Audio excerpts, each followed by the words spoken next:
ज्यांनी अन्यायाच्या अंधारात स्वराज्याचा सूर्य उगवला, ज्यांनी तलवारीच्या धारेवर रयतेचा सन्मान जपला, ज्यांनी सह्याद्रीला स्वाभिमान शिकवला, असे आपल्या महाराष्ट्राचे आराध्य दैवत रयतेचे राजे राजे शिवछत्रपती यांना मानाचा मुद्रा करून मी समृद्ध माझ्या भाषणाला सुरुवात करते.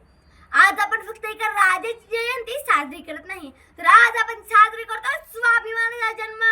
19 फेब्रुवारी 1630 रोजी शिवनेरी किल्ल्यावर आई जिजाऊ व वडील शहाजीराजे भोसले यांच्या पोटी जन्माला आले राजे शिवछत्रपती. मित्रांनो, छत्रपती म्हणजे काय?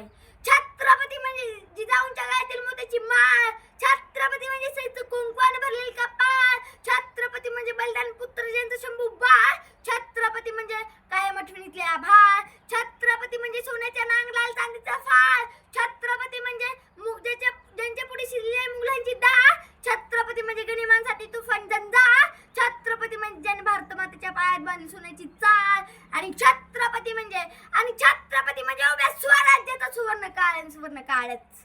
मित्रांनो, या महाराष्ट्रात या इतिहासात अनेक राजे आले आणि गेले, पण या जनतेच्या मनावर, या जनतेच्या हृदयावर फक्त एकच राजा राज्य करू शकला, तो म्हणजे राजे शिवछत्रपती. मित्रांनो, आज आपण सर्व शिवजयंती साजरी करतोय, ढोल ताशे वाजवून मिरवणुका काढतोय, डीजे लावतोय, पण शिवरायांचे विचार आपल्या रक्तात उतरले नसतील तर ती शिवजयंती अपूर्णच आहे असे मला वाटते.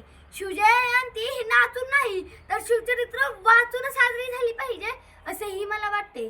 शिवचरित्रातील एक छोटासा प्रसंग सांगून मी माझ्या भाषणाला पूर्णविराम देते. शिवजयंतीच्या पवित्र दिवशी आपण शिवाजी महाराजांच्या आयुष्यातील एक असा प्रसंग ठेवूया जिथे रक्त सांडलं पण स्वराज्य वाचलं. तो प्रसंग म्हणजे पावनखिंडीचे अमर बलिदान. मित्रांनो, महाराज पन्हाळगडावर अडकले होते, शत्रू हजारोंच्या संख्येने मागावर होते, स्वराज्य धोक्यात होतं. त्यावेळी त्या क्षणी पुढे आला एक मावळा, स्वराज्याचा खरा रक्षक, महाराजांचा प्राणप्रिय सेनापती बाजी प्रभू देशपांडे. बाजी प्रभूंनी 600 सैन्यांसह अरुंद खिंड अडवली. पुढे होते हजारो शत्रू व मागे होता स्वराज्याचा राजा. मनात एक ध्यास, जोपर्यंत महाराज सुरक्षित नाही तोपर्यंत काही पाऊल मागे टाकायचे नाही.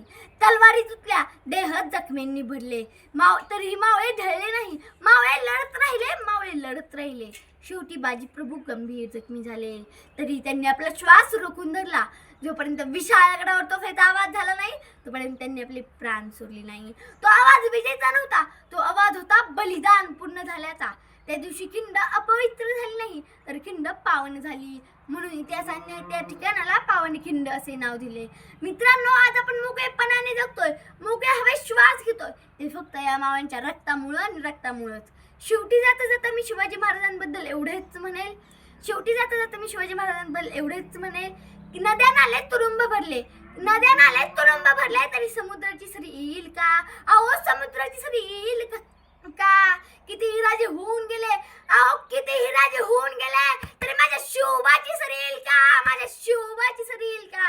धन्यवाद. जय हिंद, जय महाराष्ट्र, जय शिवाजी.